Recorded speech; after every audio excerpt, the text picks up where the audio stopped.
மக்காவுக்கு ஏன் போகிறாங்க? மக்கா அந்த ஸ்கொயர் ஷேப் அந்த கருப்பு கலரா அதில் என்ன இருக்குது? சூப்பர். மக்கமா நகரத்தில், சவுதி அரேபியாவுடைய மக்கா இருக்குதா இல்லையா? இந்த மக்கமா நகரத்தில் காபா என்ற ஒரு ஆலயம் இருக்கிறது. கருப்பு ஒரு கட்டிடம் செவ்வக வடிவத்தில் இருக்கும். இந்த செவ்வக வடிவத்தில் இருக்கக்கூடிய அந்த கருப்பு கட்டிடத்துக்குள்ள என்ன இருக்குது என்கிறது தான் கேள்வி. அதுக்குள்ள ஒண்ணுமே இல்லை. அந்த கட்டிடத்துக்குள்ள மனிதர்களும் இல்லை, எதுவுமே இல்லை, வெறும் கட்டிடம். ஏன் அந்த கட்டிடம் வெறும் கட்டிடமாக ஏன் இருக்குதுன்னு கேட்டா, முகமது நபி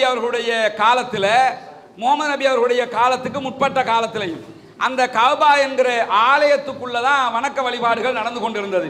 தொழுவாங்க அதுக்குள்ளதான் இப்ப பள்ளிவாசல்ல செய்கிற எல்லா வேலையுமே அந்த கட்டிடத்துக்குள்ளதான் செய்வாங்க. இப்ப பிற்பட்ட நாட்களில் முகமது நபி அவர்களுடைய காலகட்டத்திலேயே மக்கள் ஜனத்தொகை பெருகிடுச்சு. அந்த கட்டிடத்தை நீங்க எடுத்துக்கிட்டீங்கன்னா இந்த அளவு நீளம் கூட இருக்காது, இதுல பாதி தான் இருக்கும் அந்த கட்டிடம்.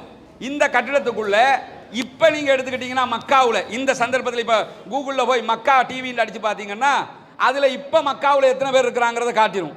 இப்ப 25 லட்சம் பேர் இருப்பான் அந்த கட்டிடத்தை சுத்திக்கிட்டு. அப்ப 25 லட்சம் பேருக்கு அதுக்குள்ள போக முடியுமா? அதுக்குள்ள போக முடியாது. எனவே முகமது நபி அவங்க என்ன பண்ணாங்கன்னா, பள்ளி வாசல நாங்க உள்ளதான் தொழுவோம். பள்ளியை வெளியில தொழுகிறத பார்த்திருக்கீங்களா? பார்க்க மாட்டியா? ஆனா அங்க மட்டும் உள்ள தொழ மாட்டோம், வெளியில அதை சுத்தி தான் தொழுவோம். நாங்கள் வணங்குவதற்குரிய பகுதியாக அதை வச்சிருக்கிறோம். அதை வணங்க மாட்டோம். நாங்க இங்க இருந்து மேற்கு திசையை நோக்கி தொழுவோம். மேற்கு திசைனா திசையை நாங்க வணங்குறது இல்லை. மேற்கு திசையில் அந்த காபா ஆலயம் இருக்குது, அதை நோக்கி நாங்கள் தொழுதுகிட்டு இருக்கிறோம். அதை தொழ மாட்டோம். காபாவை நாங்கள் தொழவில்லை. காபாவை நோக்கி தொழ ஒரு யூனிஃபார்முக்காக. இப்ப யூனிஃபார்முக்காக தானே இப்படி உட்கார்ந்து இருக்கிறோம். தாறுமாறா உட்கார்ந்து இருக்கலாம்ல. ஒரு இப்படி வரிசையில உட்கார்ந்து இருக்கிற ஒரு யூனிஃபார்முக்கு இந்த வரிசையில உட்கார்ந்து இருக்கிறங்க. ஒரு யூனிஃபார்முக்காக நாங்க காபா என்கிற ஆலயத்தை நோக்கி தொழுகிறோம். அதுக்குள்ள எதுவுமே இல்லை. அதுக்குள்ள இருக்கக்கூடியதுன்னா பழங்கால லைட்டுகள் சிலது இருக்கு. அந்த காலத்துல இழுத்து மூடிட்டாங்க. அதுக்குள்ள சில பழங்கால லைட்டுகள் இருக்கு.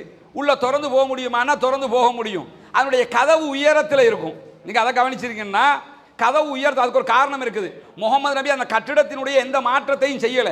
ஆனா ஏன் மூடி வச்சிருக்கிறாங்கன்னா, கதவு ஏன் உயரமா வைக்கப்பட்டிருக்குன்னா ஏற்றத்தாழ்வு கற்பித்தார்கள். முகமது நபிக்கு முன்னாடி ஆலயத்துக்குள்ள போகணும்னா கூட தேவையானவன் தான் போகணும் ஏணி வச்சு, எல்லாரும் போயிடக்கூடாதுங்கிறது கதவை உயரமா வச்சுட்டாங்க. அதனாலதான் இப்ப எவனும் போக தேவையில்ல. சுத்தி தொழுதுக்க ஏற்றத்தாழ்வே இருக்கக்கூடாது. மனிதர்களுக்கு மத்தியில் நீ உயர்ந்தவன் நான் தாழ்ந்தவனுங்கிறதுலாம் கிடையாது.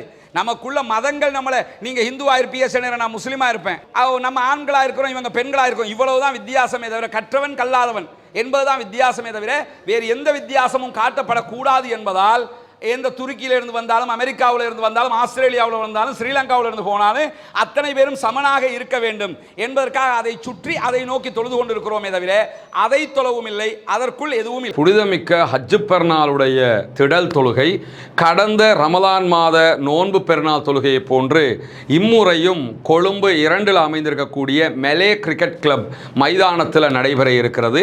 மெலே கிரிக்கெட் கிளப் மைதானம் சரியாக எங்கே இருக்குதுன்னு சொன்னால், கொழும்பு கொம்பனி தெரு ஸ்லேவ் ஐலண்டில் இருக்கக்கூடிய கோர்ட் நீதிமன்றம் இருக்கிறது. நீதிமன்ற ரோட்டில் வந்தீங்கன்னா கடைசியில் இருப்பது மெலே கிரிக்கெட் கிரவுண்டு தான். அங்கே பார்க்கிங் வசதிகள் எல்லாம் தாராளமாகவே இருக்கக்கூடிய சூழலில் வரக்கூடிய சகோதரர்கள் சரியாக 7 மணிக்கு பெருநாள் திடல் தொழுகை ஆரம்பிக்கப்பட்டுவிடும். அதற்கு முன்பதாகவே அந்த இடத்திற்கு வந்துருங்க.